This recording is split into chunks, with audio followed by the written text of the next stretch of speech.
Eric. Omar. They be talking. They be. They said you couldn't do it. They said I was done. They said you had no chance. They did. And we're going to talk about that. But first, let's read some reviews. Folks, you've been dropping these hot reviews. They've been attempting to censor them. I found out recently that the top search results on Google, once again, they geotag where I'm located, will come up North American bias. So there's so many from around the world. I do apologize. That's why there's like a Norwegian one that someone left within the last month. We'll do a better job. But we received 2, actually, just from last week, Eric, that I want to read because we appreciate you taking the time to leave these reviews of the iron culture. There's a short one, and then there's a longer one. I'll start with the most recent one, which is shorter. Weirdly enough, each are 5 stars. Much respect. You could leave it on Apple iTunes. There are a few other platforms of which I could name them after. I've never heard of them. I don't mean that in a negative way, but I do wish that there was some such function similar on YouTube or also Spotify for us in order to read the reviews. So we have to go to this website. It's 5 stars. It says best fitness podcast out there. Whew. Not paid, not endorsed, not propaganda. High value information, and the audio quality is solid enough to listen to in one ear while running a chainsaw, which is hard to find. Written by Fake Plastic Mango. Now, the name, I know, people hear the name Eric, and they're like, oh, that was clearly Omar. We all know he loves mangoes. I don't possess currently a chainsaw, so we know it's not me. Yeah, and I think the word fake probably doesn't help, but I think it's important that it's a fake mango. Yeah. Because it's plastic. It's plastic. It's not a fake review. Yeah. So, Eric, when I came up with when the person came up with the username, they probably just wanted to think of something funny. It's not related to anything, folks. It's 5 stars. These are genuine reviews. Real humans, not AI. No, if we were going to make up our own review, we'd make it something far more... it'd probably be just like that. It'd be something quick we could bang out, something funny that popped in our head, 5 stars, and it wouldn't be that long. So, no, I understand the skepticism, but listen, this is real. Okay. Yeah, it's real. And full disclosure, if I was to give a review, I would just be that contrarian that'd give it 1 star. So that's how you know it'd be. It'd be fake plastic mango, but it'd be a 1 star instead. That's true. You're not even wrong. Yeah, got to keep us humble. Okay, the next one's also 5 stars. All right, let's go. Hey, let's go. This one's a little bit longer, folks. It's VP 983, written by 5-star RPE. It says a $10 billion value, and it's good. Iron culture positions itself for all lifters within a complicated fitness space. Iron culture is idiosyncratic paradigm on its own accord. Even among science-based media, iron culture separates itself by going above and beyond by providing data, sources, and examples. The new MASScast is an exciting development. Love to hear it. As of now, we can only insinuate passively who's at the top of the pyramid. We mentioned that there is someone, Connor Heffernan, it's obelisk. We're still debating that in the new MASScast. It's complicated. It is inspiring, but at times goofy. The world would not be the same without Omar, Dr. Helms, and the MASScast.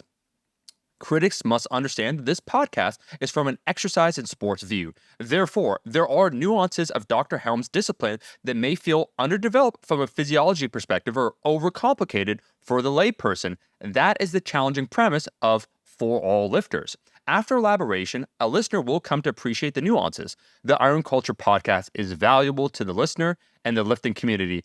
Eric's like, I respect everything you said, except he said there are nuances of Dr. Helms' discipline that may feel underdeveloped from a physiology perspective. Eric's like, all right, Omar, whatever our topic is, I'm dedicating an hour. I'm going in on this guy. No. He's 100% correct. Yeah. And actually, he pointed to something really important. There are things that are overcomplicated for the layperson and things that are underdeveloped within the research itself. And I think that's what he's pointing to are 2 realities that are, the difference is how things are marketed and pushed, right? And then the challenge that we've talked about, how much harder it is to bust a myth than it is to propagate one. So when it really comes down to it, here's a perfect example. It is up for debate what actually causes muscle damage. That is something that, you'd think, no, we've got that figured out. That's something we were looking at 60 years ago. Come on, right? Really? But no, there's actually debate onto whether it is more biochemical or whether there's also actually a mechanical component or some combination thereof. We also don't actually understand completely how muscle grows, right? Like we're still uncovering that. Myonuclear domain theory is a theory. Hell, sliding filament theory is a theory still, So these are things that have not yet been disproven and they fit the best understanding of what we observe. But there's so much left to learn. Like we've talked about this, understanding how tension is actually delivered across the whole muscle from individual fibers, and how does that explain why stretching can induce hypertrophy, and is that different, and why is it less than a smaller dosage of actual resistance training, and then why is training at long muscle length slightly more effective, and then what happens when you go to failure with light loads versus heavy loads? We know they both produce the same net whole muscle hypertrophy, but what's actually happening mechanistically? Do we have motor unit cycling or what's going on here? How do we get to the same place? So you have this interesting thing where for the lay person, you'll get people who are kind of seemingly evidence-based or they're science-based, and they will tie a neat bow on things because science is typically a replacement for, an appeal to authority, right? You go, oh, I can throw a PubMed ID on here, or I can say this is science-based, and then I can sell it to you, even if I'm just selling an idea or my own expertise. Yeah. And I can present this very clear-cut model where I just basically pick a side, or I pick one of the explanations that is still being heavily debated, and I just kind of don't have any epistemic humility. And I go, right, all muscle damage is biochemical in nature. All fatigue comes down to excitation, contraction, failure. Only the last 5 reps causes hypertrophy. You need to always just train to a 2 RIR with these very unnuanced statements that are kind of the same for everybody. And I can cite research and show it to you, and I might even be very intelligent, but I'm clearly, at least from my perspective, lacking an understanding of epistemology and how do we actually falsify things, and is there enough convergence of evidence? And also, does statistics back all that up in every single one of those instances? So I build this nice, neat picture, I package it, and I can sell science. But while that seems complicated and also very convincing for the lay audience, it's inaccurate when it comes to actually explaining it to someone who's actually following science. And that's why we have this kind of love-hate relationship with things like Huberman's podcast sometimes. I'm not blasting Huberman. I'm saying that when you're selling science, it falls on almost always in one of those two buckets: an oversimplified version that is not quite right, that the public can pick up, right? Or which is also incorrect, or something that is correct, but is too much to take in and unnecessarily complex for the general public. So walking that balance is something that I continually struggle with, and I think most people do who try to communicate science effectively. And that's just for freaking lifting weights, Omar. Imagine if we were actually in the health space. I feel bad. Shout out to Barbell Medicine Podcast or, Sigma Nutrition, or anyone who's out there actually dealing with large public health scale issues rather than us who, I'm wearing a hoodie and you're wearing a cutoff on the podcast. I mean, we wish we had it easier. I mean, they wish. I'm saying what we do is easier. I don't know how to even say it. That's the level of intelligence we got on this podcast. No, Eric, it's the most astounding part of what you just did? I only realized this now. You wrote that damn review. You knew I was going to bring it up. So, folks, how many people are at the top of the pyramid? How many, Eric? Everyone thinks it's 2. Yeah. So it's a duality. It is both unified, so it's singular, but then also 2 at the same time, 2 and 1.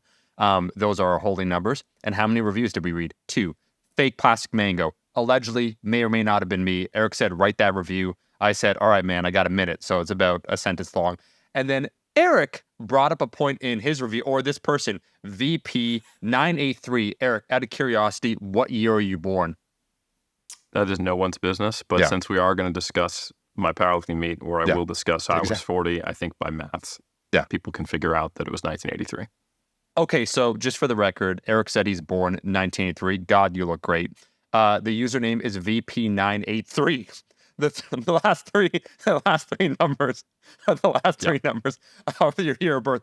Just saying, folks. And then Eric goes on this wicked discourse about, what he tries to do, or someone that is in the space that's attempting to educate individuals genuinely. One of the things that I do want to take 2 minutes here, man, because I think what you said is very important. Then we'll go into the meet recap, and then also speaking of MASS on the application of strength sports, we'll overview something that you covered there. But also, what I find sometimes the most interesting, and you brought up Huberman, not going to dump on him, it's just that, he's notable and he's a great example. And I'm not saying he does a bad job, but I like that dichotomy between people either needlessly in ways oversimplify as a means of making sure that they, approach a mass indoctrination of what they're talking about, or then they can also overcomplicate it where then it becomes hyper niche. And so how do you make things applicable to a large enough audience, the intended audience that we think will be potentially most impactful in the space?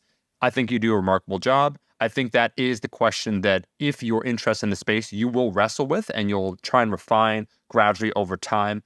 But what you said, Eric, where you said it's positioning yourself sometimes also as the expert, where it's like you're using, once again, as we spoke before, science as a marketing tool rather than as a tool for education. And one thing I've observed, even within you over certainly the last decade, but I mean, even I'd say with this podcast, is one, how careful you are with everything that you say, how you make it a point. That's why I joke. I'm jokingly like roasting you, where you'll bring something up about, like, I don't know, it's like a study, but you just want to make it clear because you want it to be clear that you're not someone that's infallible, that you're someone that you're trying to present the information, and that also if something was presented in such a way that you just weren't 100% happy with it, which happens, like this is a live podcast, it's an open exchange of ideas in real time, so people will make, slight errors or what have you. And that is the benefit of this open discourse. So I understand that. And I do think, from my highly biased perspective, what we attempt to do, I appreciate this person in quotations, VP98, like Eric, me, fake plastic mango, you, VP983. We really needed better names for this. That's okay. We did. But that's fine. That's fine.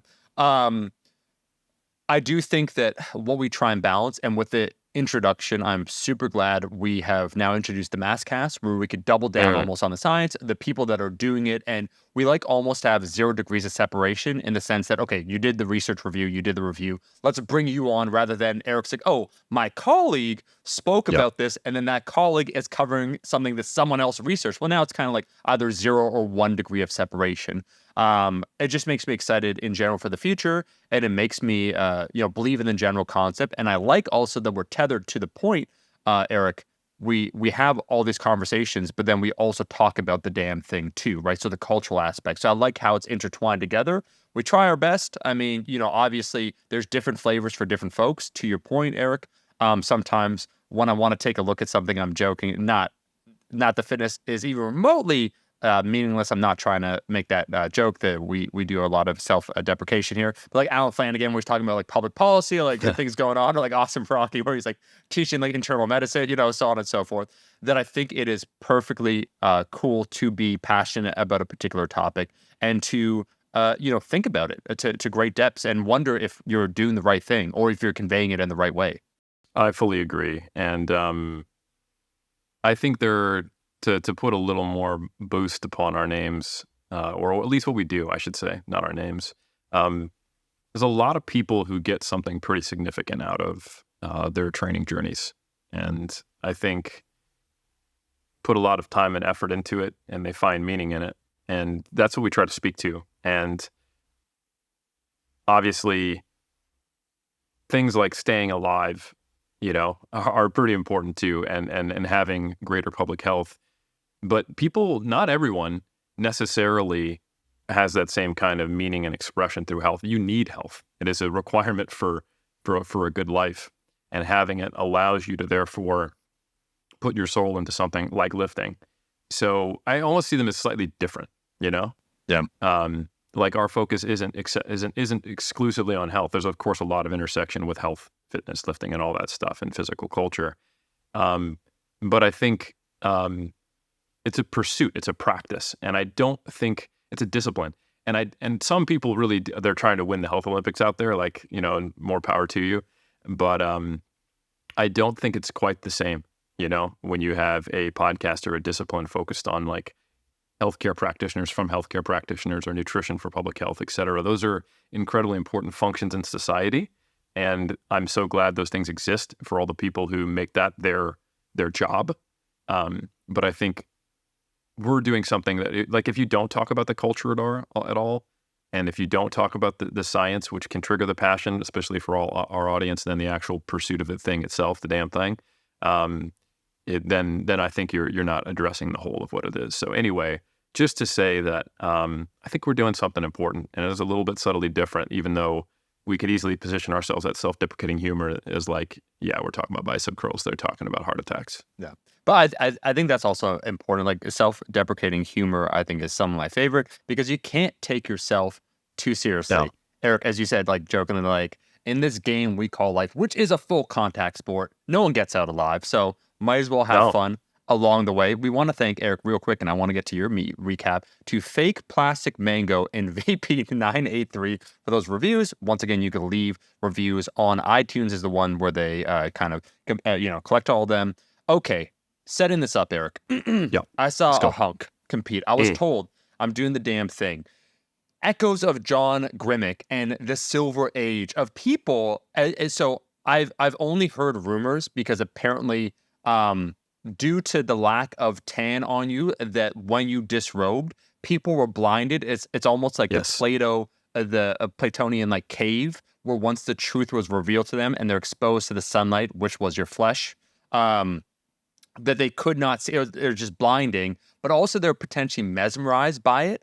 I heard a vicious rumor that not only did you do well on your, as you said, and that's why I bring up 983, and you said in post, like, your 40th birthday, you did this meet, but you also competed in a lighter weight class, but your performance was remarkable considering everything, especially that has been going on. You're getting ready, you're preparing now to compete in some bodybuilding shows. But can you just quickly, before you give us the recap and then how it applies to other lifters, because I think what is remarkable, a lot of people will tend to complain when they have, let's say, over like 2 to 3% of weight loss within their body occur, that there's a major degradation in their strength. And how do you like circumvent that? How do you try and maintain that? And I think the proof is in the Eric pudding. But can you just quickly address this rumor of you disrobing and saying, and I quote, I thought this was a bodybuilding show, Silver Age, John Grimmick, I'm here to do the damn thing for the culture.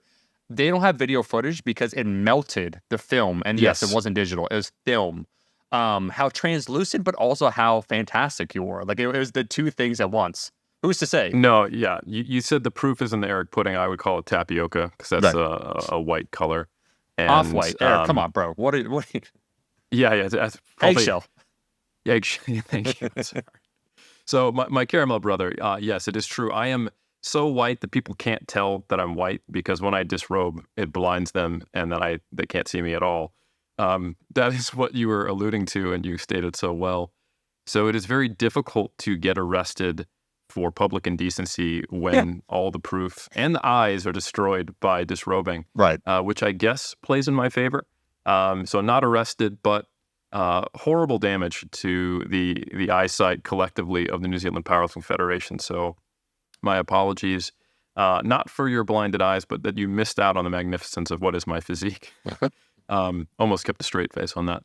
So yeah. So to dispel the rumor, actually, little known fact, used to be a rule, arguably sexist rule, that men could take off their shirt underneath their singlet during the deadlift, and that women could not.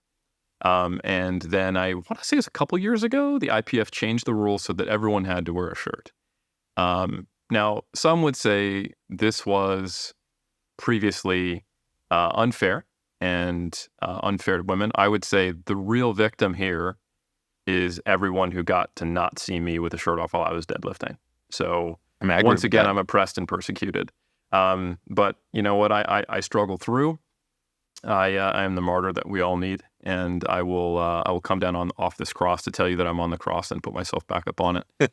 No, but in all seriousness, yeah, like powerlifting meets are not the best place to display your physique. And the funny thing is, like in my, so anyway, I'm talking around this because you made a joke and I leaned into the joke.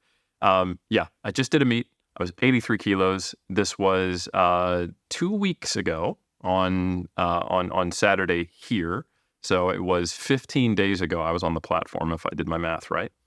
And this was something that I kind of had the idea of doing basically a week into starting prep. So like mid-February, right? Yeah. Now for context, the thing that I had planned to do in 2023, the year I turned 40, and I had been planning to do it for a couple of years, was get back on stage and take a run at let me try to bring my best physique to the stage. And I wanted to start later in the year and actually make it all the way to Worlds. Because in 2019, I started tapping out in August after having started dieted in December. So I thought, hey, if I start dieting in February, I should be able to make it all the way to November when WNBF Worlds is.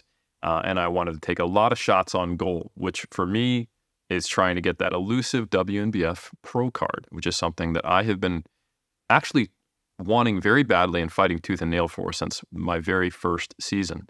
In 2006, Let's go, Eric. Let's go. I attended in Augusta, Georgia, where I was living at the time and working as a personal trainer, my first natural bodybuilding show, and that was the INBF Iron Eagle, that WNBF heavyweight champ from back in the day, Rodney Hilaire, hosts. And I was super inspired by that. And then I did my first natural bodybuilding season in 2007. And then I competed in 2009, 2011, 2019. And over time, I have done so many WNBF shows where I have placed, or where I've won my division and then lost in the overall, or placed second in my division, and most of the time to the person who then went on to win the overall. Yep. So I have played bridesmaid a number of times. Now, anyone who knows that my primary motivations for competing are about the journey, self-betterment, self-expression. I have an artistic appreciation for bodybuilding and a love of the aesthetic experience, not necessarily the aesthetic outcome, although I do think that's kind of neat too, and also a scientific appreciation for pushing your body to that limit. And I revel in the revelations that I get from pushing myself to my boundaries and finding out where my self-efficacy is perhaps even greater than I previously thought. So anyway, that's the core of why I love bodybuilding. But people who also know me well and can see past my false humility know that I'm an incredibly competitive person and that I absolutely do want to win, but it's just that's not the core of what is driving me. That is an extrinsic motivator that is on top of a very solid intrinsic drive. Yep. So I'm competing in a lot of different shows this year, basically from September 30th all the way to Worlds on November 18th. I'm competing every weekend, every other weekend, or for one brief stint with a 3-week period before Worlds. I'm not competing. So I'm doing like 5 shows in that very brief window. And one of the things that I was doing to make sure I put myself in the best position to succeed was that throughout all of 2022, I was training with a much greater emphasis on purely bodybuilding than I had previously. We've talked about how I've competed in weightlifting, strongman-esque competitions. I haven't done a full meet, so I always struggle to say that I've done strongman, even though we did train for it and then lockdown prevented us. But I've done, 2 strongman, 2 event competitions. I've done 5 Olympic lifting meets, and I think I just did my 19th powerlifting competition. So I've always had a varied strength and physique athlete focus. But for the last, coming up on 2 years now, I have been almost exclusively training for bodybuilding with minimal use of the competition style squat, bench, and deadlift. So it's only been since February that I thought, it would be cool while I'm both 40 and I can potentially set masters records, M1 records, 40 plus in powerlifting, and while I'm already dieted down in the 83s, to see what I can do on the platform. So I started instituting basically some top singles at the start of most of my workouts with some back off work, and then did my bodybuilding work afterwards. And essentially what I found was that I was kind of at a walk around strength of about like 95% of where I'm normally at. So since February, the heaviest I've squatted in training was 200 kilos. The heaviest I benched was 145, but that was back when I weighed 96. The heaviest I deadlifted was 230. What I did on the platform 15 days ago was 205 with a little bit of room left, 132 and a half, which we'll talk about in a second. That's obviously a lot less than 145. And then 235 with probably 5 kilos left. So if I had perfect knowledge of my strength, which you never do, but I was very happy. I went 8 for 9. Big shout out to Jason Clark, who's one of the national team coaches of New Zealand, Evie Corrigan's coach, and also someone I would call a friend and a colleague. And also I'm a secondary supervisor on his masters at AUT. So I competed with him. We did our first meet. He did his first meet in a meet that I did, I think, back in 2014. So I've known him for a while. Great guy, and I really appreciated his handling expertise. Got every kilo that we thought was reasonable based upon my prep on the platform. Maybe perfect day, I could have gone like 580. And anyway, the coefficient, very similar to what I have at 93, but I was very encouraged because I didn't actually have the perfect prep in terms of the training focus. So my best lifts of all time compared to where I was at back in early February at the same body weight where my best lifts have occurred is 227, 155, and 260. So that's like a 630, 640-ish total, depending on how good each one of those lifts is on the day. Just get to add PRs.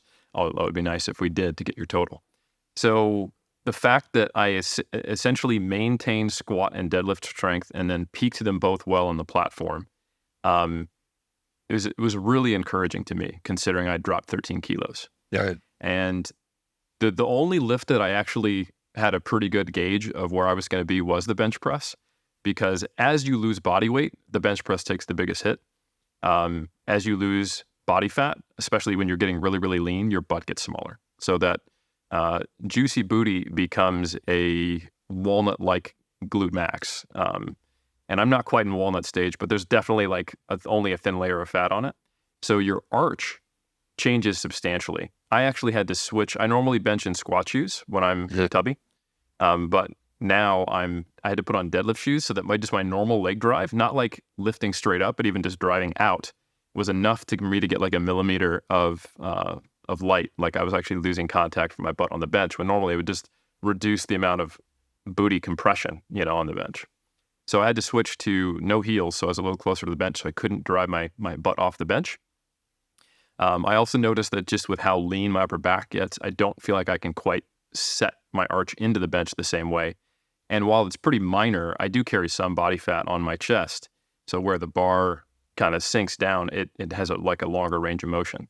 So I personally noticed that for about every kilo of body weight I lose, like legit, not just like a weight fluctuation, it's almost a kilo of bench press strength. Okay. So the fact that I went from 145 down to 132 was entirely predictable, considering I went from 96 to 83. Yeah. And that was the one lift where I actually knew where my 10 RPE was, because I came in some days and I was like, let me just do a single at a 9 and chucked 130 on. And that day it was like a grindy ass 10 RPE. And I was like, okay, so here we are. So the heaviest I had benched leading up into that competition at a lowish body weight was 135. And that was actually my third attempt, which I just barely missed. And I think part of the reason that was the only attempt I missed, was that I had my finger slightly not covering the rings. I was a little bit past max legal width grip, and I do bench max legal, and I had to hold it, re-rack it, unrack it, and then bench, and I gassed me a little bit. Yeah. So I might have been able to just barely grind that out. So on a perfect performance with the same attempts, we were looking at like a 575 total. I think on a perfect, crystal ball assessment of where my max strength might have been, another 5 on, deadlift, another 2.5 on squat, maybe 2.5 on both, because obviously you grind on squat, it takes some gas out of the tank on the deadlift. So maybe 580 on a great day. And that was just really encouraging to me, Omar, because I don't feel like I'm dieting yet. Like I do wonder, this makes me wonder, what could I do if I decided to do this intentionally? And if I had gotten myself up to like that 640-ish total and then dieted down. Yeah. And not dieted down all the way to where my actual like depleted dieting body weight, not like gut cut or cut weight, was at 82.6. That was a low. That was my weigh in 2 weeks out from the meet. That was 82.6 was my low. So what if I dieted down to like 85.5 or 86 and then did a water and a gut cut? Now I'm thinking like, shit, could I total over 600 at 83? That would be a massive improvement in my coefficient. So yeah, it's something I'm playing with right now when I'm not suffering from my diet yet. The idea of on the way back up, once I finish my contest season in November, not doing a recovery diet all the way to like 90 kilos, but letting myself get up to like 85, 86, probably from what will be just under 80.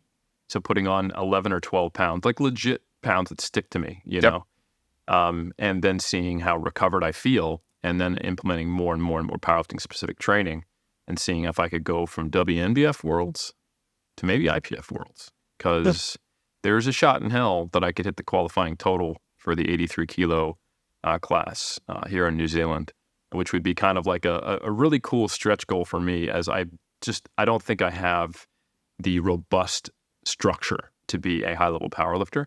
So kind of milking everything out of my my aesthetic frame, to put it nicely, that I can for strength would be kind of cool.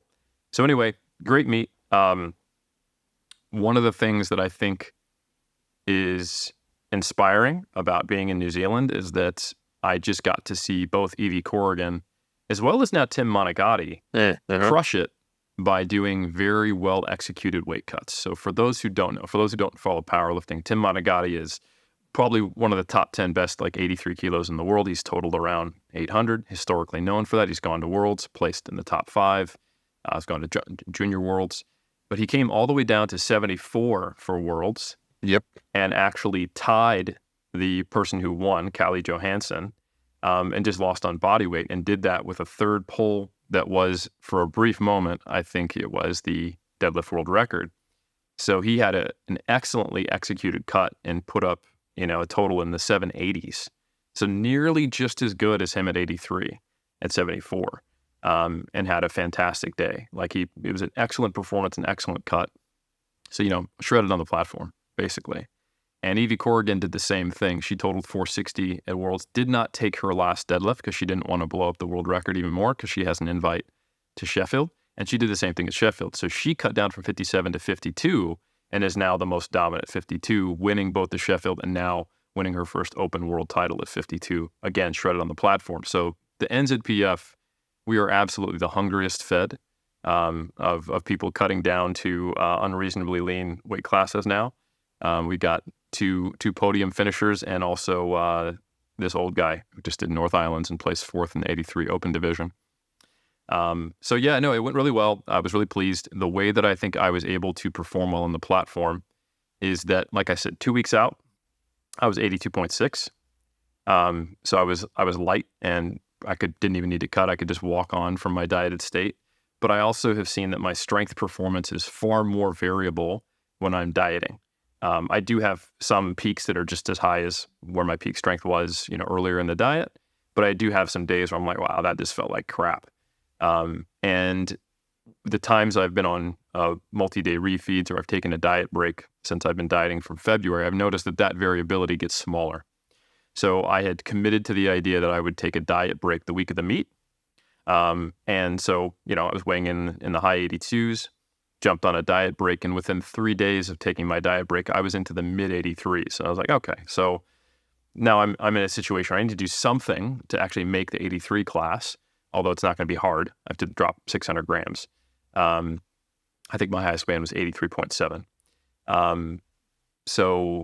But I don't want to actually cut, and I don't want to dehydrate. I want to put myself in the best position to succeed. So I did what is colloquially called a gut cut. And that is just simply a low fiber, high energy density, low weight of food approach. So essentially what you do is you just eat like shit. So you cut out fruits and vegetables, you cut out, whole grains, and you focus on foods that don't weigh a lot and that don't draw a lot of fluid into your gut, which is one of the functions of certain types of fiber. So I just basically went to eating chocolate bars. I chose salted caramel flavor because they have some sodium in them. So I'm also not dropping my sodium too low, and it tastes good. And like whey protein shakes. So I kept my calories the same in like the low 2000s, which is right where my maintenance is currently. I did a taper, so I did drop my volume for the week. Mostly did some moderate load singles on the lifts. A week out, I did my squat and bench openers, and 8 or 9 days out, I did my deadlift opener, tapered them down, did it easy, basically a deload week, if you will, for my accessories. Didn't train at all the Friday before the meet, and my body weight from the gut cut, which I did just for 3 days, kept my water intake high. I didn't water load, didn't do any fluid manipulation, and I weighed in at 82.65. So I was tapered, diet braked, and under body weight through methods that have no issue of or no risk of harming performance. And I think, unsurprisingly, I had a really good meet. And also a big part of that was the excellent attempt selection. I was realistic. I wasn't too attached to my numbers at 93 or 96, and we came in and, made attempts. And I was very, very pleased with my performance. So, yeah. And also, as a side note, didn't quite get the national bench press record. So currently the national New Zealand 83 kilo, 40 and over bench press record was 137 and a half. We set up the attempts so that I could. I took a 10 kilo jump from my opener to my second attempt because it moved so well from 122 to 132. So if things had been great, I could have took another 10 kilo jump. I couldn't chip it because I wasn't actually entered in the Masters division. I was in the Open.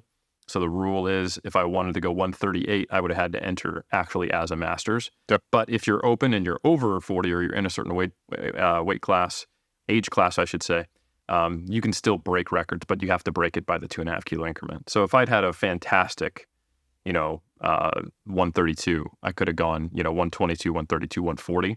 But I could tell from the 132 that I didn't have much left. So we just jumped that 2.5. And that would have been equal to the best I'd benched at this body weight-ish. But I missed it. All good. Should have just covered the ring like a non-cheater. And yeah, but I did come away with 3 Auckland regional M1 records. So I broke the bench press, deadlift, and total Masters Auckland provincial records. So, you've got a champion on the podcast, Omar. Champ of champs, man. We got the Auckland regional champ. We have the, River City Royal Rumble 2019 champ, setting himself up for 5 different competitions in 2023 to do the damn thing, become a pro. I do think the performance is remarkable, especially considering all those variables. I do want to make this, Eric, a little applicable to the listener, and I want to ask you a few questions. We'll keep the answers not short, but there's a few I want to run through you. The calculations that you make, and then obviously the calculations you'd make for another lifter, because I do find the premise very intriguing that potentially, especially based off of this performance, once again, that, you consider preparing for a bodybuilding show, you've been training bodybuilding, predominantly only introduced like singles, shout out minimum effective dose, Dr. Pack, for this meet went very well. Coefficients also looking good. So these are all great indicators of a potential at maybe 83 and having a better coefficient. So the question that I have for you when it comes to lifters attempting to determine their natural weight class or the weight class that would be most competitive, what does that journey look like? Because typically what I've observed is something like, you let yourself naturally gain weight. You see how your performance goes. You want to maximize the amount of muscle mass that one has, which takes a certain amount of training age. You see how your performance is kind of scaling.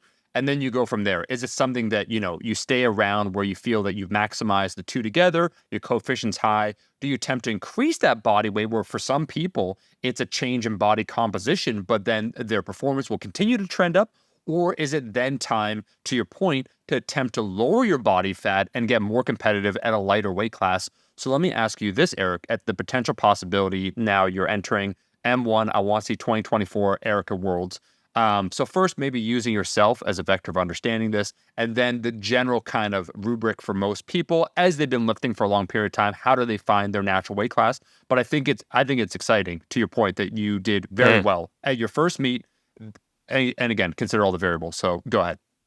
Yeah, I think that the main considerations are, have you put in the years to get close to probably where your muscle mass and strength potential are? And then 2, are you being realistic about the level of leanness that you can sustain that is healthy psychologically and physiologically? And when those 2 things converge and you just happen to be sitting in a place where there is a weight class you can cut to, where it is sustainable, and you have reached somewhere close to the peak, and then if you have the appropriate methods of getting leaner and maintaining your strength, then those things can happen. So it's worth pointing out that the first time I've intentionally started considering competing as an 83 is after I'm 40. I've been lifting for 19 years. Yep. I have pushed myself very hard in strength sports and bodybuilding. I don't, like, just realistically, like, I don't know that even if I specialized in powerlifting, like, and I just had everything around me just to really make that my focus, and I had for a while, let's say I'd never had to get surgery, and just basically more opportunities and less time off from focusing specifically on powerlifting, I don't know that my total would be much higher than 650, 660, somewhere in there. Not to put limits on myself, but yeah, I think, like, you may not relate to that statement as a competitive person in your 20s, and I wouldn't have, but you do get to, like, the only way to identify where your peak was is when you're probably past it. And I'm not saying I'm past my peak, but I'm at a point now where I can look at what are reasonable rates of strength gain as a coach. And actually, with research on it, there's been published papers on thousands of lifters from open powerlifting now, which is kind of cool. And kind of that, like, logarithmic diminishing returns. Where do I think it is reasonable for me to get to in terms of strength? And while I probably could get a little stronger at 93, it's not going to be anything monumental. So that's a really important piece. What you don't want to do is to get into the intermediate trap where you are reasonably strong. And if you think, oh, shoot, if I maintain this reasonably strong total and cut down a weight class, I would actually be legitimately strong. Instead of getting into that trap, what you want to do is actually try to get legitimately strong. Like, if it took you, 3 years to get to a 300-pound squat from 200 pounds, it's probably going to take you 6 years to get from a 300-pound squat to a 400-pound squat. And there's actually data to back that up. Those specific analyses that I was referencing indicate that kind of relationship on average. You make something like 80% of your gains in the first couple years, and then the next 20% in multiples of those number of years you put in. So I think you kind of have to commit to that long haul. And to kind of extrapolate that back to both Evie and Tim, they both went to junior worlds at a higher weight class, did very well, had been training for a while, and really got to a point where you started to see their performances plateau for a couple years at an elite level, so the same equivalent. And they're very focused, on just pure powerlifting before they went, you know what, let me consider this cut. And it was strategic, and it was at the elite level. And in both cases, it seems like this is something they've been able to sustain. And I think the proof is in the pudding. Like, if you are really cutting to something far below what's sustainable for you, your performance, it drops, So I think to some degree, just the performance that I had, that Evie had, that Tim had, indicates that we are potentially people who have the ability to do this. But I think you do have to put in the time first, and then the methods are really important. I think most powerlifters are just simply not very good at cutting, and they don't have very solid behaviors that are supportive of it, to where, restriction is what predicts regaining weight. So if you're someone who is physically, on paper, capable of getting to a lower weight class and not having too low of a body fat, but you're competing in a weight class higher than that, and every time you cut, you then end up gaining weight afterwards, like, obviously you're not a good candidate for this yet, right? Yeah. So I think, another sign that I would say is during this contest prep, I notice that when I am in a fed state, not in a deficit, I feel almost 100% normal at this current body weight in the 83 to 85 range, right? And it's only when I'm actually below 84-ish and in a deficit do I notice, like, my sleep gets disrupted or I feel a little more fatigued. So that indicates to me that I'm kind of right at the lower end of my lower intervention point. So I look back at pictures of me as a teenager, Omar, and I walked around like pretty lean all the time. I was a skinny kid. Yeah. So I think only through bodybuilding have I had a higher quote unquote settling point, which is just the side effect of me perpetually trying to get bigger anytime I'm not dieting. But when I was left to my own devices, I remember, a couple years into training, I put on my first 20-ish pounds without any visible change in body fat percentage. So not that it was all muscle. Like, if your body fat percentage stays the same and you gain weight, you're gaining both fat and muscle, just enough that the proportion remains the same. I think that was a good indicator that, I have a relatively low settling point. And I had to kind of force feed to try to get bigger. And it was at the disproportionate cost of gaining a lot of body fat. So now, where I'm at the point where muscle gains come very slow, strength gains come also quite slow, they're also sticking around. And as I've gained more knowledge and more experience with my own body, I think that speaks to I probably could, hang around 85 and drop 2 kilos, and compete and maybe total 600 plus. So, or even around 600. Like, I think my coefficient starts to improve at 83 once I'm totaling right around 585 to 590. And anything past that, it's notably better. So I don't think it's like an unreasonable proposition, considering I just totaled in the mid 570s and had a little bit left on the platform with non-specific training for just a few months, So I think it's an informed decision on my part, rather than just I'm insecure with my current strength levels at this body weight. Let me cut, and I saw some high level, lifters do it, so I'm going to copy them. So yeah, that would be what I would say is the considerations. And I will say, the Sunday after the meet was the best I've ever felt after a powerlifting meet, and the Monday after the meet, I benched and deadlifted. That's something I would normally never do. And most of my athletes, by the time they get on the platform, they're feeling so beat up. It's like, all right, let's take a week off of the comp lifts and we'll just do accessories and take a few days off. Don't train till Wednesday or Thursday. Just get 2 sessions in this week type of deal. And because the amount of specific work they did was really beat them up, and the competition itself beat them up. And I felt fantastic because I took that kind of minimum dose approach. And it just goes to show that I could have pushed more on the main lifts if I wanted to. And I don't think I necessarily should have, probably a little bit more and been a little bit more specific. But I think being conservative while you're in a position of dieting down like that and seeing like, what do I need to do to progress while I'm also putting my body through the stress of losing weight? I think you need to be more aggressive. More conservative and less aggressive when your natural mindset is, oh, I'm losing weight and I'm losing strength. And the tendency is to want to do the opposite, like only push harder in the gym. And you will sometimes see people who are dieting, like grinding out higher RPEs, trying to push volume. And I think that's a mistake. I lost 2.5 kg off my bench. Got to beat myself up now. Let me ask you this. The set, right? Yes. Yeah.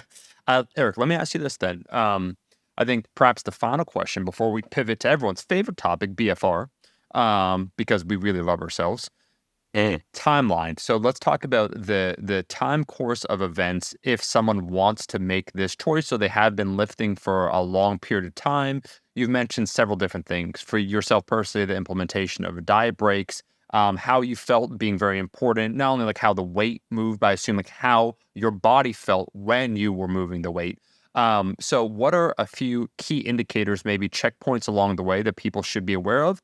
And then if someone is, and we're going to make the assumption, of course, that it's just one weight class, like someone's not cutting from 105 to 7. If I just cut a set, Eric, as you joke, if I just maintain my numbers at 105 and then I hit them at 74, I'll be a world champ. So let's assume it's one weight class, which is, I think, very reasonable. What would be, in your opinion, the estimated timeline? Depends upon the person, depends upon the weight class they're cutting to. And then what are some of those key indicators to look for in order to make sure that you're doing it right?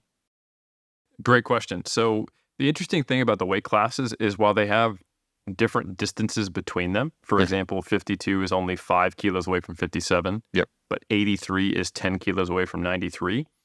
You are a much smaller person dieting from 57 to 52 versus 93 to 83. So I can give some rough guidelines. It should probably take 3 to 6 months to diet down, based upon how far you have to go, with a higher number for the longer you have to go. So you're not trying to lose weight too quickly and you're not into a very high deficit. So like if you walk around at 56.5 and you just compete as a natural 57, you could probably focus on the lower end of that to cut down to say 53.5 and then gut cut and do a slight water manipulation to make 52. But if you are walking around at 96 at your natural weight and you're cutting down to 83, that's why I took a lot longer. I started in February and then just competed in July. So I think that is kind of where you want to gauge that. And some of the indicators, essentially, if you're doing this right, your coefficient in the gym should be going up over time. Not on individual lifts, like your bench will probably go down or stay the same, but your total should go up. So while you could look at my performance and be like, 572 at 83, it's similar or slightly lower coefficient than the last couple comps I did at 93. My coefficient when I was at 96, like when I started the prep from the time point where I hit go on this plan, is only improved. So that's what you want to see, is from the place where you're cutting, are you actually getting stronger per body weight? And if you start to get weaker, that means something in your plan is off, and it could be something you can fix. You're dieting too hard, you need a diet break, you're doing too much volume, you're pushing your RPEs too high. It could be, diet or training. But if those things are both good and your coefficient's going down, it may just be a bad idea. And that is something you also have to be open to, that you might be trying to push to a point where you are just weaker, Like, for example, someone's asking me, are you going to do nationals? Like, you're qualified now and you did North Islands and you only have more time to get stronger. And I was like, absolutely not.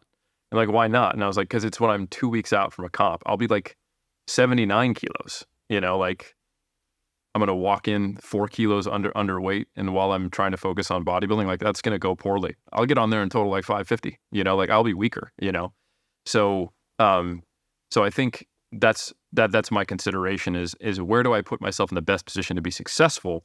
It's not walking around 83 and competing at 83. It's walking around 85 and then doing some type of cut. That's another big one, is you need to have a realistic expectation of dieting plus acute manipulation of weight. And you want to err on the side of being conservative for the latter, because you're kind of stacking fatigue, right? You just finished a 4-month diet and now you're going to dehydrate yourself. How do you think that's going to go? So I would actually recommend not dieting in at least the last week of the competition. Like, I took a diet break, and then that realistically resulting in potentially a slight bump in your body weight. Not much. I went up 1 kilo just of like food mass and glycogen, right?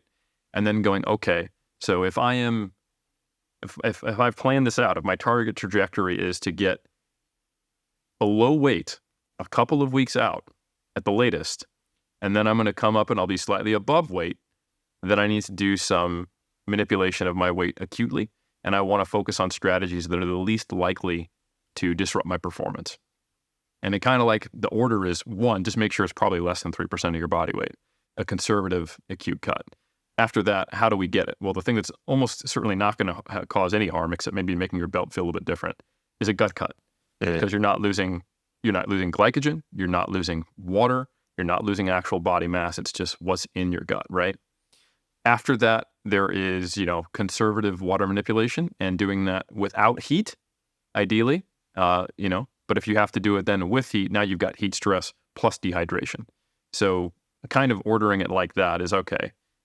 Gut cut first, and that doesn't get me there, whatever additional amount of dehydration I need to do, and ideally not needing heat stress. That is something only reserved afterwards. And I would say for most people in this situation, unless you have a track record, I would try to avoid that, because it is now we're stacking diet stress, dehydration and heat stress all at the same time. And you can remove the diet stress by doing that diet break, but you're still in a semi-dieted state. If you just did, 1 week isn't going to erase 4 months of dieting necessarily.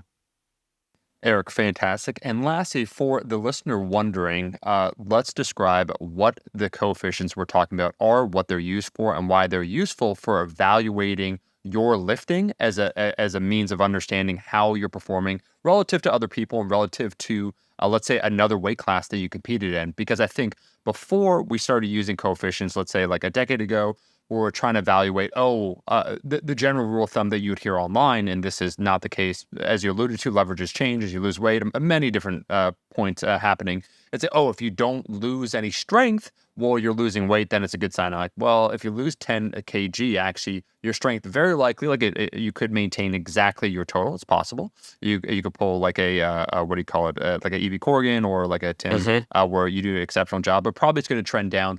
But it's in comparison to how your coefficient is that's more important as a means of evaluating your performance. Well, let's talk about that a little bit for people that are wondering, because I do think for Gen Pop people that do use strength as one of the metrics when they lose weight, they'll focus on absolute numbers, or even, let's say, it might be then the next metric would be relative numbers. So it's like, I use a squat, 2 times body weight. Well, I went from 200 to 180, and so my, I'll just make this up, my squat was 400 pounds, so it's 2 times body weight. Well, now I'm at 180, and it's 360, so that's good. It's like, well, maybe not necessarily, because if you compare, once again, coefficients and what it should be it might be a little tougher to evaluate. So what are these coefficients we're talking about, Eric, and why are they used, and why are they useful for people? Obviously if they're competing, but just in general.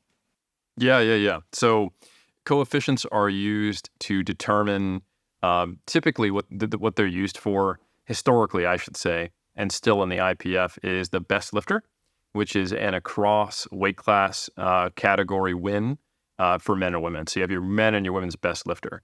And they have to have some way of normalizing your strength relative to body weight so you can compare an 84 plus to like a 52 lifter, right? Yep.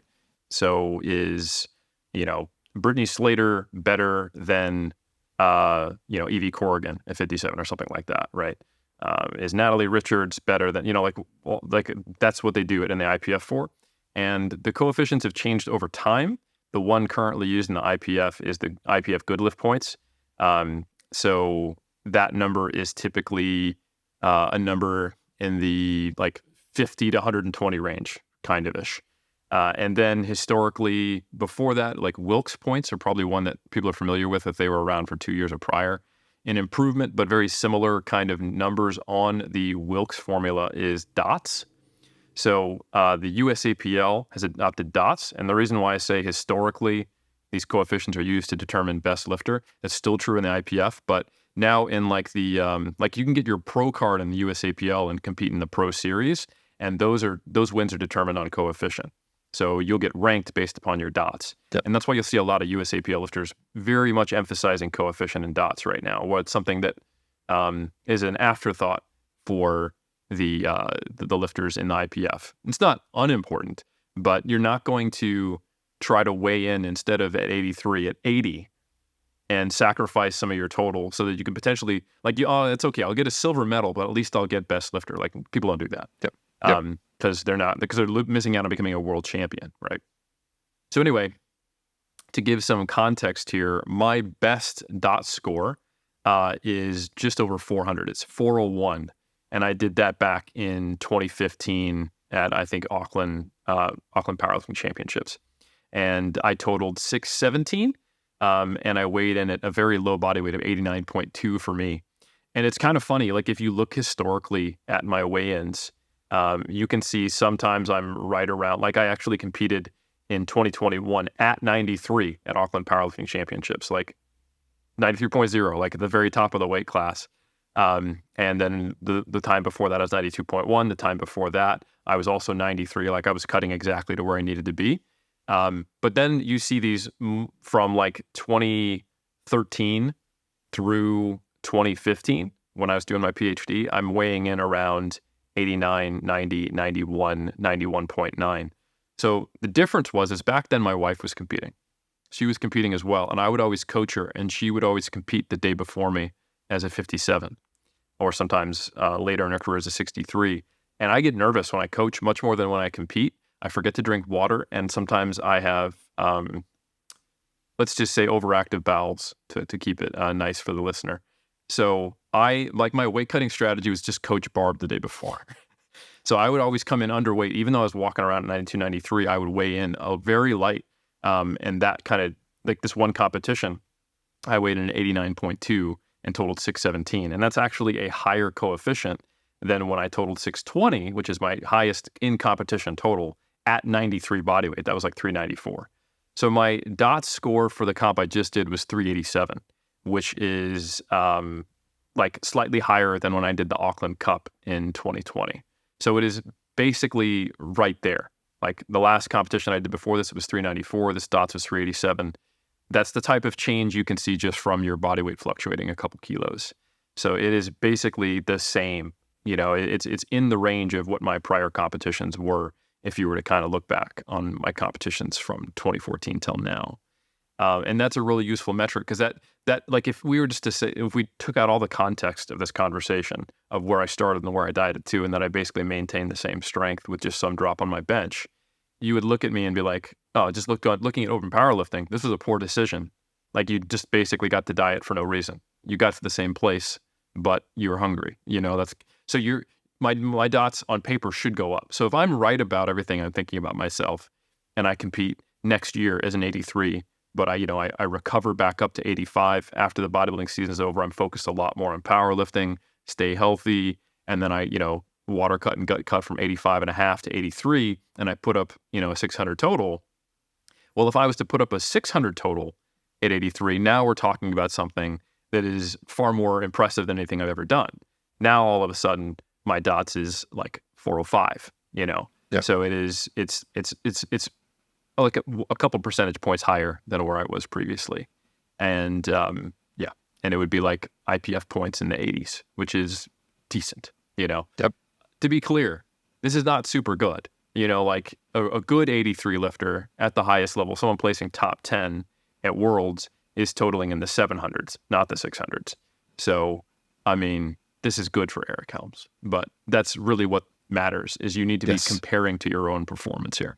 No, 100%, Eric. I think that is the point, and that's why how do we evaluate the performance? And this is why we use a coefficient. And this is something for people if obviously they're attempting to change their weight class. Either which way, we've been talking about sizing down, but sizing up over time. And I think, Eric, would you agree with this, that it shouldn't be like your very first meet that you evaluate whether or not this was the right, choice for you, as you're talking about, and that's why you're given an audit of your own performance. These were the factors. Here's what it felt. Here's where I think I could go. That very likely, I would assume for most people, even like if you move up a weight class, right? And let's say you take a year, it doesn't matter. Or if you cut down a weight class, takes you 6 months. I would assume your first meet or maybe first 2 meets, you might see a slight downward trend, and that itself would be normal. So it's not one of those things where you would get an immediate payoff. We're thinking, as always, when it comes to lifting, kind of in longer terms.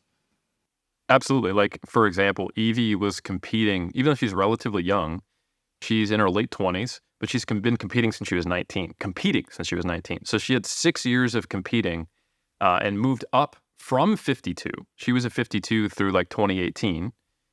She won, I want to say, Worlds in the 52s. Yeah, so she won Junior Worlds as a 52, moved up to 57 as she got older and became an open. So that's exactly what you want to see.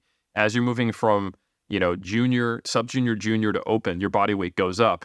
And then since 2019 through 2022, 3 years, solidifying 57, competing as a 57, putting on strength, seeing her total rise.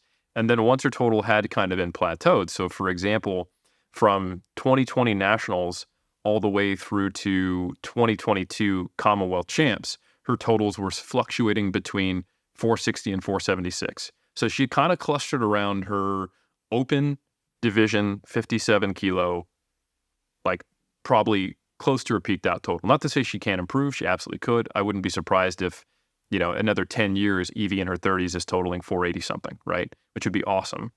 But made the very smart decision with the Sheffield, and Worlds to go, you know what?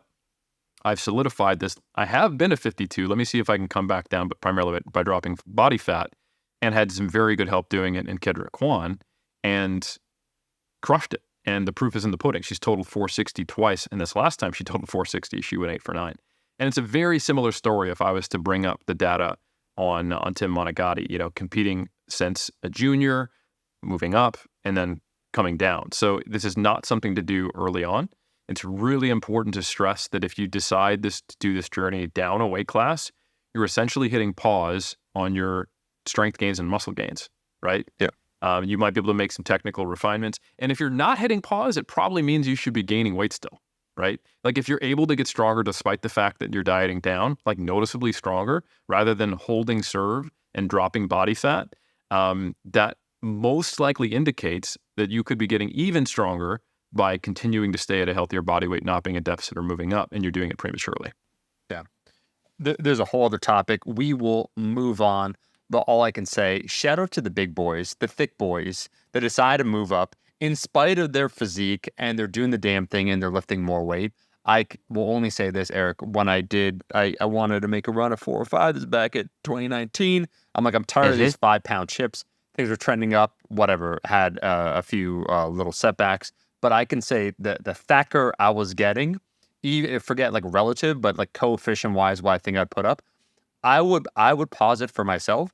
I think long term, I would actually move up, and I would not look good, but I think my coefficient would go up. Is my suspicion on myself personally. So you're going to look just shredded, John Grimmick, coefficients going up, and I'm just going to turn into a bull. But the numbers are going to go up, and the coefficient I think would go up. This is what peak performance looks like. Yeah, exactly. And you don't have to like it. So. Oh man. So Eric, with the time we have, as I understand it, Mass monthly application in strength sports. We're talking now about BFR. Let's cover this because you covered this in Mass. A shout out to that. We'll have the top link. Kai will include it. We're talking about muscle fiber type. We're talking about blood flow restriction training. What's going on here, man? Yes. So I had I thought it was a good article, damn it. Last issue of Mass, it came out on 1st of July. Yep. And it was a very cool systematic review that came out of Dr. Schoenfeld's lab. So a shout out to the hypertrophy specialist himself. And it was specifically on the topic of blood flow restriction and its impact on fiber-type specific hypertrophy. So real briefly, if you're a new listener or maybe you don't normally focus on hypertrophy or we have a varied audience. So what the heck is blood flow restriction? That is the idea of actually putting a cuff or a band or a knee wrap, if you're doing it in a practical setting, at the proximal point of the limb, basically at the top of the hip or the armpit, and you're wrapping that to typically in the gym or in a practical setting, like a 7 out of 10 subjective tightness. Or if you're actually in a clinical setting, or if you have a blood pressure cuff, or if you're doing it for a research study, to a specific number of milligrams of mercury, an actual blood pressure value. And the goal of that is so that you're actually restricting blood flow, hence blood flow restriction training, or BFR. And the idea is that you're wrapping it tight enough to maintain arterial inflow while restricting venous outflow. Not occluding it, but just restricting it. And that allows there to be blood pooling and more time for metabolites to build up. So fatigue is accelerated. So basically it's harder and you hit fatigue earlier. And the idea is that the fibers that are normally harder to fatigue at an earlier point. And that's specifically relevant because there was a study by Bjornsson and colleagues where they put BFR on powerlifters, part of the powerlifting team actually in Sweden, if I recall correctly. And this is a protocol that you actually tried, Omar. You did it with Jeff Nippert. So they took a 6.5 week protocol and they split the powerlifting team into the BFR intermittent group and the typical group while they're doing a block of front squat training. So these powerlifters, 6.5 weeks, they're doing front squats in like the 60 to 85% of 1RM range in the traditional group, just doing your typical like strength programming with front squats is the lift we're paying attention to. And at pre and post, took measures of hypertrophy and also fiber-type specific hypertrophy. So actually looking at biopsies and the individual increases in type 1 and type 2 fiber size. All right. The other group, however, also doing front squats. However, every other session, in weeks, I think 3 and 5, they did BFR instead. So they chucked on, I think it was 30% of 1RM, and they did 4 sets with the first and last set to failure. Yeah. And you know what it's like to do 30% of 1RM front squats to failure is awful. A lot of fun. Yeah, so just another one of these studies of a bunch of pencil necks not training hard, where they recruited national level powerlifters and made them train to failure while their blood flow restricting their limbs with front squats. Science is so weak. Am I right, Omar? No, so the interesting thing, and for the first time, this study showed by Bjornsson, which I think it came out in 2018 or 2019, definitive evidence of fiber-type specific hypertrophy. Now, why does this matter? Well, literally since the 80s, there have been S&C and bodybuilding speculators and theorists who said, hey, I wonder if we do different types of training, if we can get fiber-type specific hypertrophy. Now, why is this of importance? So we do have a continuum of different muscle fiber types. And our understanding of that has changed over time and become much more nuanced. We used to think there were these definitive different chassis. You don't get interconversion between type 1 and type 2. And we have these type 2B. We learned we don't actually have type 2B. Those are only animals. We have type 2X, which we realize we do have, that are the most powerful, fastest to contract, but most fatigable and hardest to recruit fibers that also have the most potential for growth. And then we have this spectrum all the way down to type 1 fibers, which are used for postural support, and they're very hard to fatigue, and they also are used during endurance exercise, and they're basically not as powerful, don't have as much potential to grow, but they're very hard to fatigue, and they have very high oxidative capacity. So depending upon the type of activity we're doing, we see more activity in either type 1 or intermediate type 2A fibers or type 2X.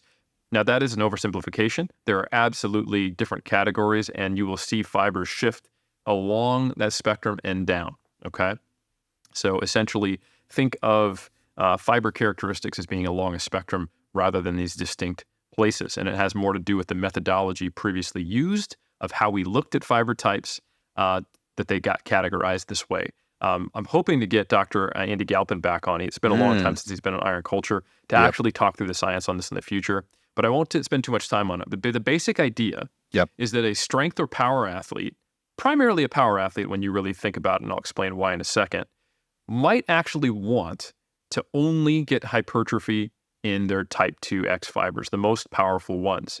Because if those are the dominant proportion of fibers that are getting bigger and taking up more cross-sectional area, you would think you'd have more pound for pound power output, right? So if you're a shot putter, if you're anyone who has a speed component to your performance and wants maximal power output, force times velocity, you can make an argument for that. So S&C coach is very interested in this. Maybe I can do cluster sets. Maybe I can just do heavy singles. Maybe I can do low volume. Maybe we can do even electrostim. There's been a lot of questions on how to potentially just get, type 2 fibers to grow in response to training.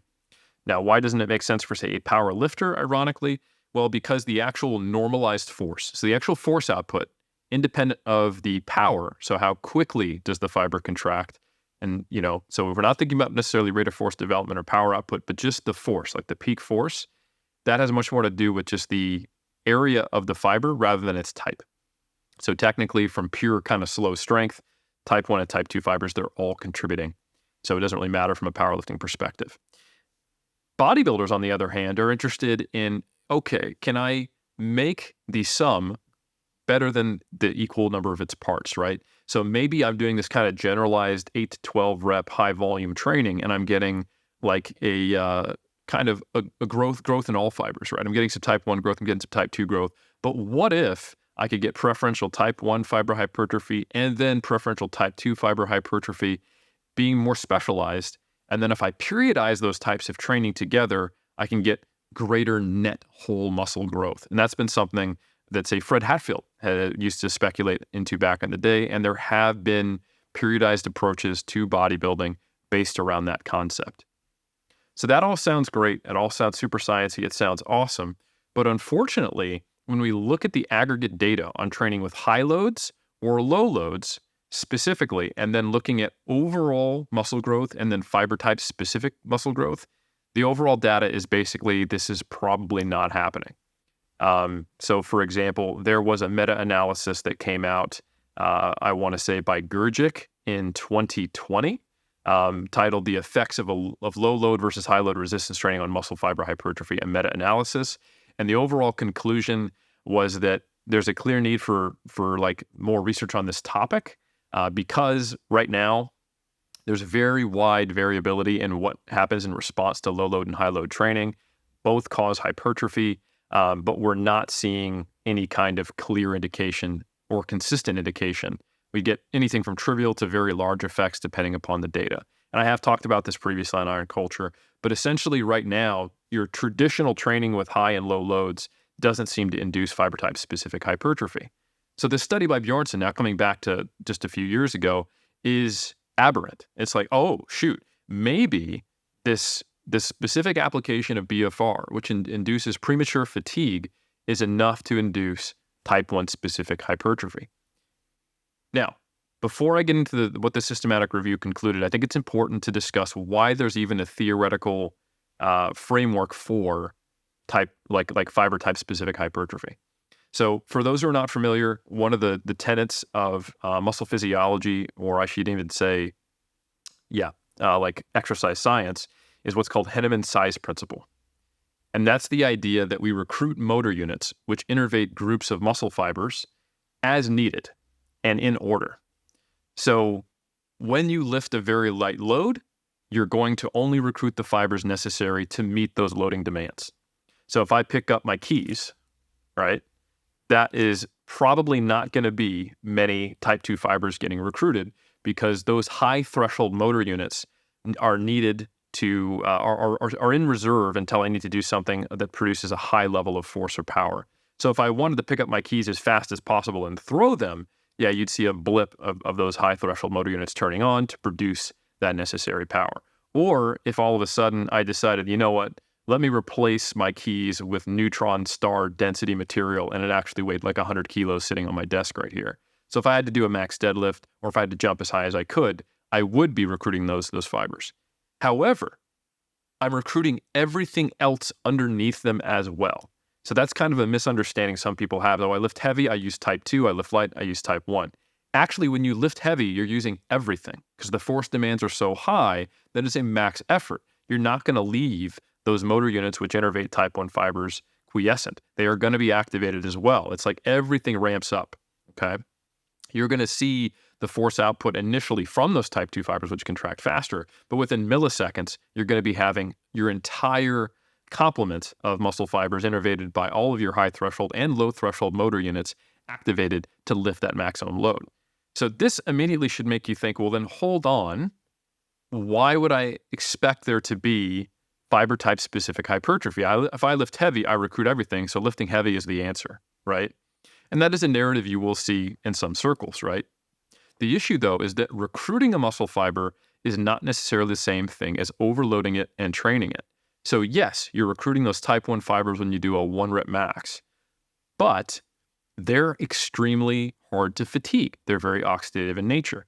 So the idea is that there's probably not a sufficient duration of contraction or time tension integral or impulse, if you will, on those type 1 fibers to actually fatigue them, right? And that's where the idea of, okay, well, then I need to do these long-lasting fatiguing contractions, and that'll get my type 1 fibers. Well, again, the issue is that we also see that when you train to failure, right, with any load, you're trying to meet those force demands. And as fatigue occurs, and as some fibers are unable to continue to contribute, you see what's called motor unit cycling. It's our best theory to understand why do we get to the same place when we go to failure with a light load or we train heavy. And that is basically saying that, hey, as you go to failure with, let's say, 50% of 1RM, first you're starting with just those low threshold motor units, but as some of them start to fatigue, then you bring in the high threshold motor units, and some of those cycle out, some of those cycle in. You're trying to preserve as much energy as possible because we're survival machines. So we end up getting to the same place, and that might be why we're just not seeing this effect in normal conditions of training. But with BFR, where we're actually preventing the same amount of delivery of nutrients and the clearance of metabolites, now everything's fatiguing faster, and you might not need as much time to get fatigue on some of these fibers, which is one theory as to why Bjornsson observed massive type 1 fiber increases in this group of powerlifters doing these front squats with BFR, even though it was only 2 of the 6.5 weeks they trained. And in fact, when you looked at the comparator group that did the traditional training, there was 0 growth. Type 1, type 2, no growth. And when you look at the group that did the BFR, also 0 growth in the type 2 fibers, but a large overall increase in muscle size, all from type 1 fiber increases. So this was a really interesting finding, but it is just one study, and it's in a very specific population doing something very specific.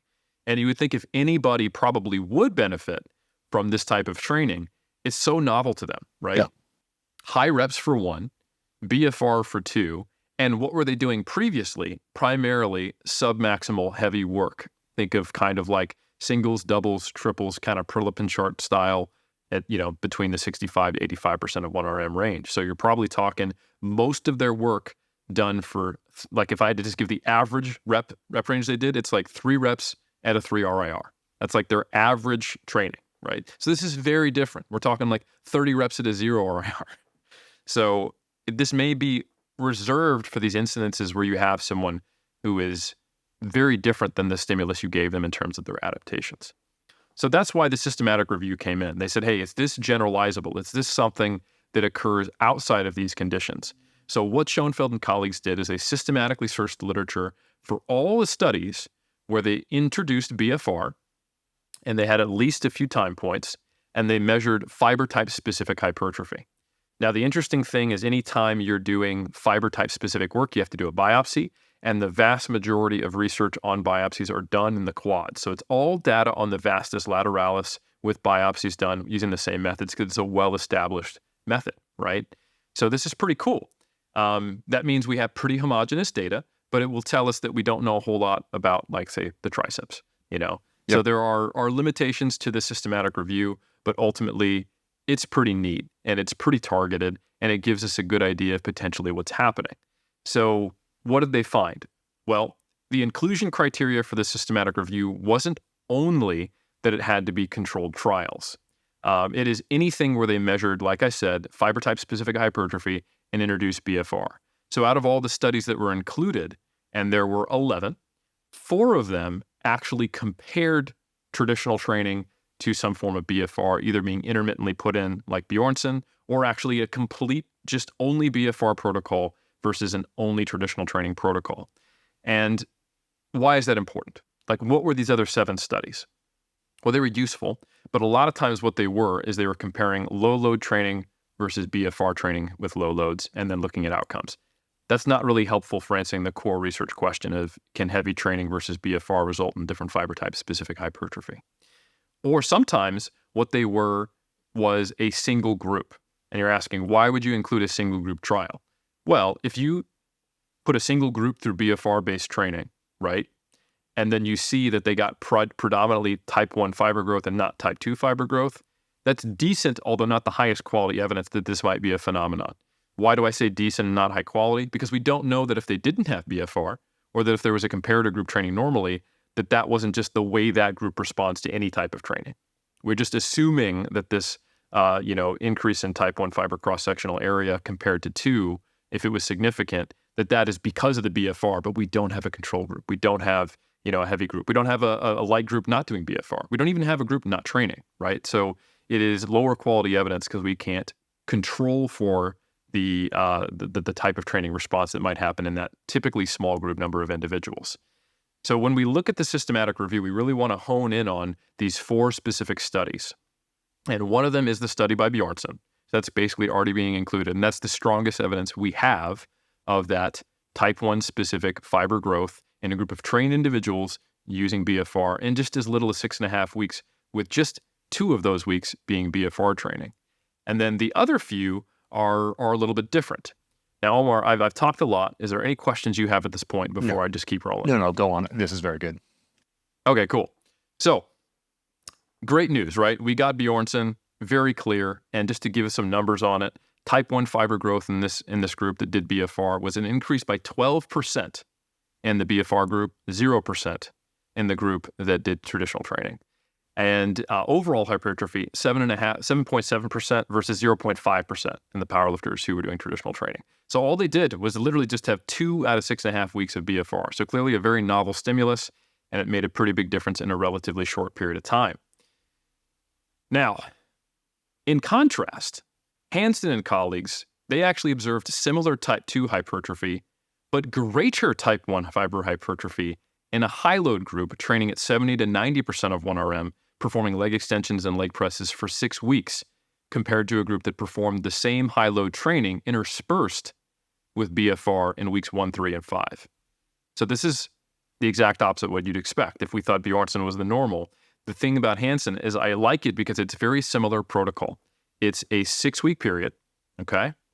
They had one group training heavy, 70 to 90% using 1RM, using leg presses and leg extensions, so also on the legs, also looking at the vastus lateralis biopsy site. And the other group all doing the same thing, but then again, not pure BFR, but interspersed in weeks 1, 3, and 5. So it's a mixed training protocol. So if you would expect that, the qualities of the Bjornsson study, the fact that it was interspersed, the fact that it was, a short period of a novel stimulus to these folks, it didn't actually do that. In fact, we saw greater type 1 fiber hypertrophy in the high load group, and it wasn't even close. So it was 12% increase in type 1 fiber hypertrophy and the in the heavy load group, and only 2.5% in the BFR group. So what the heck? And similar type 2 fiber hypertrophy in both groups of 16%. So this is direct contradictory evidence to what Bjornsson saw. So we'll put a pin on that, okay? So those are the 2 mixed BFR comparisons. So as a reminder, in both, they were doing BFR interspersed with regular training versus a group doing regular training and basically found opposite results. The other two comparative trials, one is by Davids and the other one is by Seljacks. I hope I'm pronouncing that right. And in both of them, they had high load training compared to what I would call pure BFR training. So Davids, they had trained participants, and that's an important point because Bjornsson, they had powerlifters. Davids also had trained participants, and these are the only two studies on trained participants using this protocol, okay? So Davids, Bjornsson, only 2 out of the 11 trained individuals and 2 out of the 4 comparative trials using trained individuals, meaning that Hansen, who saw the opposite of Bjornsson, untrained individuals. So that's a seed I'm planting, okay? So anyway, Davids, they had their trained participants perform either high-load training between 75 to 80% of 1RM or BFR, 30 to 40% of 1RM using lower body exercises 3 days a week, and they did a longer trial for 9 weeks. And they essentially observed non-significant differences, but they did fall in line with the same thing that Bjornsson saw. So the increases in type 1 fiber size were higher. They're like 10.6% in the BFR group versus 1.7% in the traditional load group. That sounds like a huge difference, right? 1.7 versus 10.6, but there was a lot of variability here, so they actually weren't significant. So it's just an important point that we can't just focus on mean changes when we're looking at small group samples. And they saw modestly greater, but again, not significant increases in type 2 fiber size in the high load group, 17.7 versus 12.6%. So what we're seeing here is that Davids, with their trained individuals using a pure BFR versus a pure high load training, had similar directionality in their findings as Bjornsson with the powerlifters over 6.5 weeks, but non-significant. So now what we've got is one findings in contrast to Bjornsson, one supporting it but non-significantly, and then the final study on untrained individuals, again, Davids and Bjornsson, only trained individuals. I know I'm repeating myself, but there's a reason I'm planting these seeds, with Seljacks. And Seljacks basically saw a whole lot of nothing. So they observed no appreciable changes in type 1 or type 2 fiber hypertrophy in untrained participants doing leg extensions with either BFR to failure or with sets of 12 at 70% of 1RM on a heavy load traditional training for 6 weeks. So what do we got? We got 2 things in favor, one totally against, and one showing nothing. So overall, the take home from the systematic review is we don't know yet. It's very challenging to make any kind of take home observation. It seems like, we don't know. Could it be Bjornsson who had the aberrant results, or could it be Hansen who found the opposite? Should we be expecting non-significant changes or nothing like we saw in Seljacks and Davids? Now, here's the reason why it was good that Schoenfeld and colleagues actually did include some of these other studies that weren't comparative trials, some of these single group comparisons. So Bjornsson's actually done a lot of work in BFR, and they actually included 2 other studies that were single group trials of untrained individuals doing BFR training in a similar manner to what the interspersed nature that their powerlifters did. So what they did was they had them perform 2 blocks, okay? So in these blocks, they took these untrained individuals, these are separate studies by Bjornsson, and they're doing BFR training to failure, so that in just 5 days, they did 7 sessions, and they took 10 days off and did it again, okay? So that's high frequency. That means 2 out of those 5 days, they were training twice a day. They were coming in and doing these BFR leg extensions to failure, okay? Now, the interesting thing they saw in this first study was that they actually saw a decrease in muscle fiber size. They observed atrophy. So this is what we learned here, is that if you take an untrained person, you go, hey, guess what you're going to do for the next 5 days?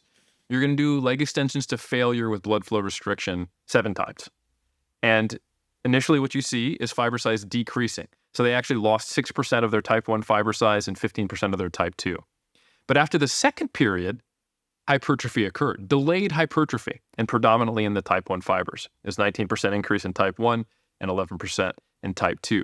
So what that tells us is that high frequency, volume, and intensity in terms of being to failure with BFR could only help these untrained individuals once they had the benefit of the repeated bout effect, once they actually got some training age under their belts, even though it was just, like 1 week and they had some time to recover. And if we just left it at that, it would be very difficult to make any statement here.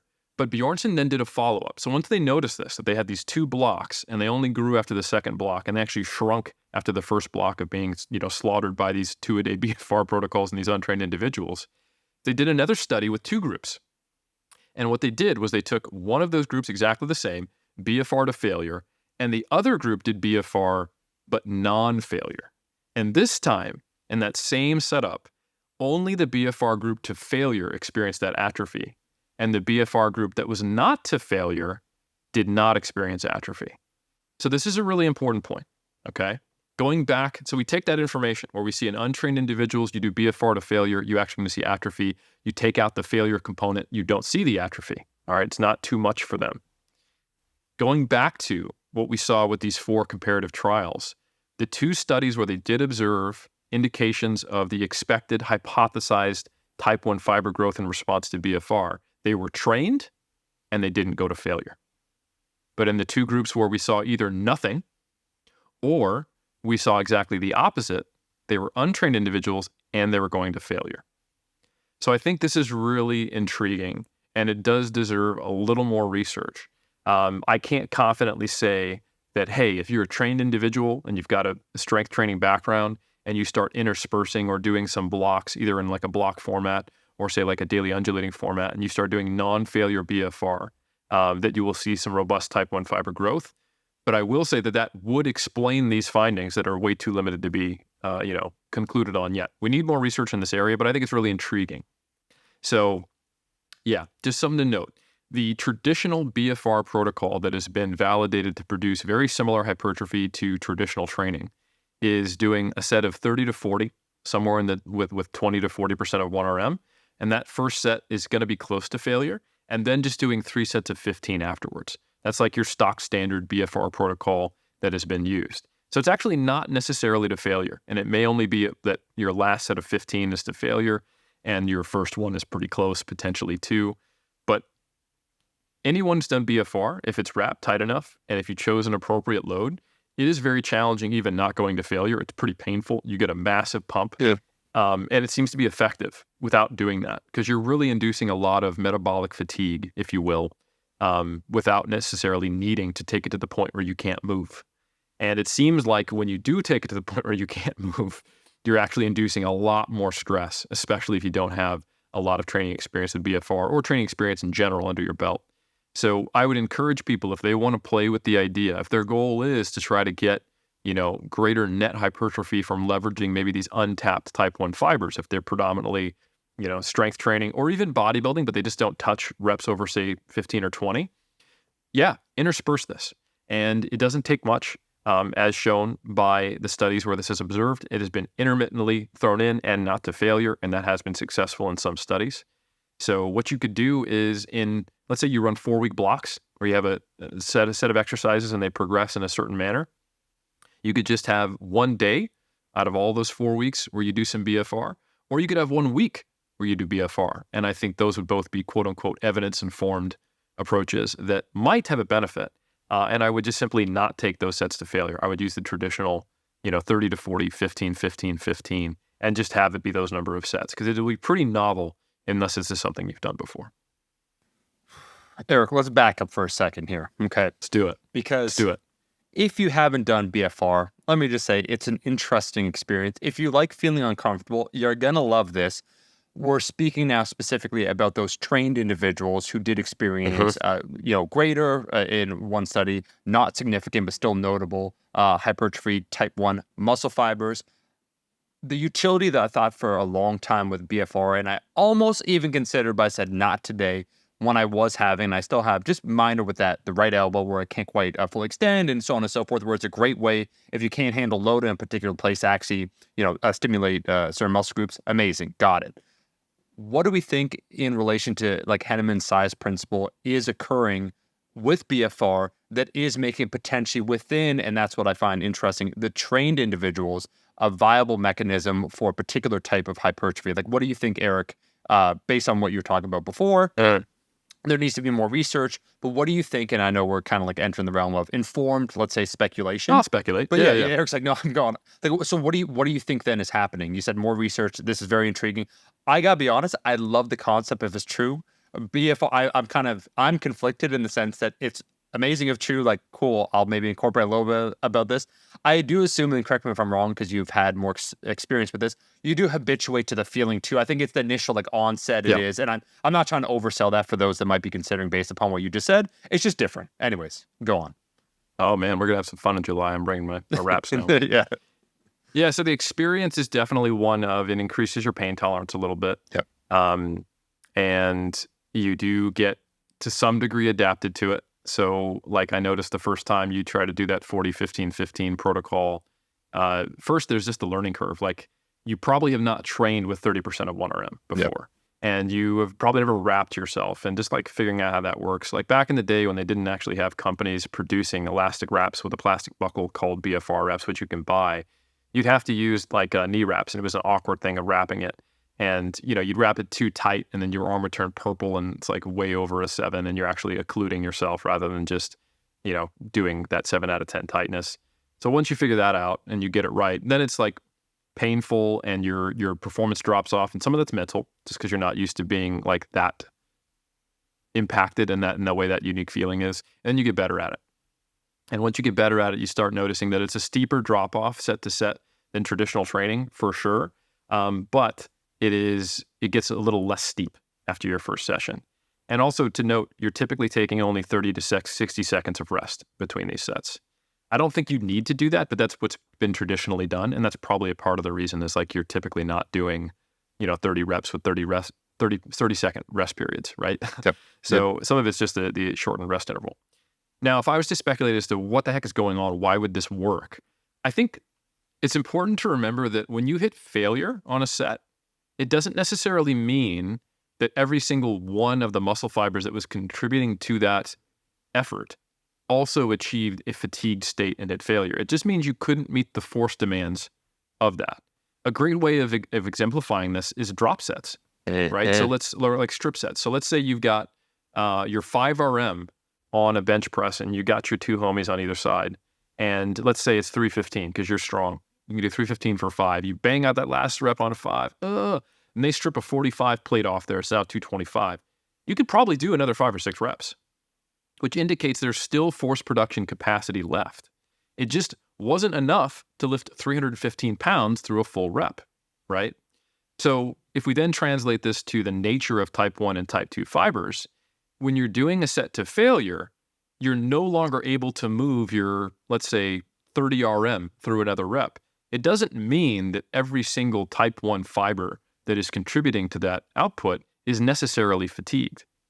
But when you throw BFR wraps on there and you're getting this pooling and the metabolites can't escape and you're limiting oxygen supply to these fibers, fatigue is happening at a more rapid rate. And I think fiber recovery, as this motor unit cycling is happening, is impeded. So essentially, you're accelerating the rate and the occurrence and the total number of fibers that are getting fatigued in this process. So I think you're able to do something that you might not be able to do with most traditional training, unless you were doing like really ridiculous rep ranges. But it makes it become reasonable. Now, some might say like 40 reps is not reasonable, Eric. I don't want to do that. And fair enough, right? You know, like let's not pretend these are easy protocols. Like 30% of 1RM BFR front squats. Well, first off, why do front squats? Don't do that. That I recommend against, period.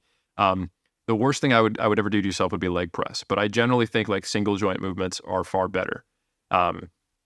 Leg curls, leg extension, arm curls, tricep push down. Those are the movements for BFR. Okay. And, you know, if you want to uncomplicate it, you just chuck 30 to 40% of 1RM on there and just do, 3 to 4 sets, stopping at like a 1 to 3 RIR, and you're good to go. You don't have to worry about the 40-15-15 thing. So I think that's what's happening, Omar, if I had to guess, is that it's creating a much more consistent fatiguing and accelerated fatiguing environment so that by the time you are actually towards the end of that set, you've been able to artificially create fatigue in the majority of fibers that are normally much harder to fatigue. And while they're not sufficient, well, you know, like in a normal set without BFR, they're still contributing force, but there's the net product of all of the fibers together with the other fibers that have failed, you know, they can no longer contribute force, is not enough to keep moving the bar. But now everybody's experiencing a decent amount of fatigue, or at least more fatigue than prior. so that it's a sufficient overload stimulus so that you're getting some growth in those very like hard to fatigue fibers. I both love and hate to hear this. On the one hand, I love to hear about new areas or things being uncovered, kind of like lengthened partials, where it is intriguing. Some people will always say, like, stick to the base, or where like everything's already been known. I like to hear these things. I like to hear about the choice of potentially implementing different protocols that are viable, how it would be situational and then applicable for the person. So love, love, love, love, love, love, love. And then we will certainly say, I do think there is a habituation phase, and I'm not trying to oversell it. I would say it just feels a little bit different, especially because in general, I'm more inclined towards like a performance goal. Not that it's like a hard like rep count that I'm trying to get after, but you're basically just going, it's uncomfortable. Like you keep going until you cannot move anymore. And that engorged feeling that one might feel, like Arnold talks about the pump and how good it feels and so on and so forth. Gotcha, like no doubt. And this is like, but beyond. So it's interesting. I like it. Yeah, and I will just say one really, really important consideration is we've basically got 4 studies where they compare this. Only one has significant results suggesting this is something that occurs. Yeah. The other one has significant results saying no, it's the exact opposite. Yeah. And then the other 2 have either like literally no change in sales jacks or non-significant findings. And I am absolutely speculating and connecting dots here on something that could be true. It could be that if you have some good damage production from having a good training age, and that if you don't push it too far and you're doing BFR to not to failure and with a reasonable volume, that you could observe this. And the reason why we didn't observe it in the other studies, they weren't long enough to get past that, get jacked up by BFR because you're an untrained person going to failure with them phase. But it could also be, and maybe even more likely be, nah, this isn't a thing. And it's only if you have powerlifters doing interspersed BFR would they get this growth. And the bodybuilders who are interested in maximizing type 1 fiber hypertrophy already have it because they train in the whole 5 to 25 rep range, and they're not going to get anything out of this. So I think it's just important to acknowledge that. And the thing I would be more confident saying is that powerlifters who train in traditional powerlifting manners might want to introduce some higher rep training every once in a while, maybe with BFR, because those fibers do actually contribute to force production, but you don't want to do it with the amount of frequency or the amount of effort and volume that there's an opportunity cost away from your traditional training. And that's the part that I'm most confident in saying. But I think the people who are most excited about it are going to be the bodybuilders, and they may not get the benefit. We really do need more data. Yeah, Eric, I like that informed speculation. I cannot wait to read the comments in the next episode where someone said, "Hey, Eric, I attempted a BFR, my neck for neck extensions. It didn't go as planned." It's like, oh boy. Well, the good news is that we won't actually get those comments because those people will die. Out on board, just straight Darwin mode. Eric, is there anything that you would like to circle back to specifically about this BFR training? I think you wrapped up in a little bow tie at the end there, talking about who would apply for, what you would do, what to expect to, likely why this is the case. No, I think this is still an emerging area. I think just a shout out to the authors for conducting a systematic review. I think just basically keep your eye on this space. And any young graduate students who are thinking about master's theses or PhD projects, definitely an area to potentially explore more in. But no, I appreciate the time, and that's all I got to say. Well, thank you for, Eric, another episode of a MASScast, let's say, featuring one of the Mass contributors, Dr. Eric Helms. We read 2 reviews. They were suspicious in terms of their names and the contents therein. But if you want to go ahead and leave another rating and review on iTunes, it does, I believe, help us out. We'll have an exciting announcement in the next little bit, but we've crossed another milestone, okay? The cult continues to grow, so we appreciate every single one of you. We're back. Insert date here every single, and we'll catch you in that next episode. Until next time.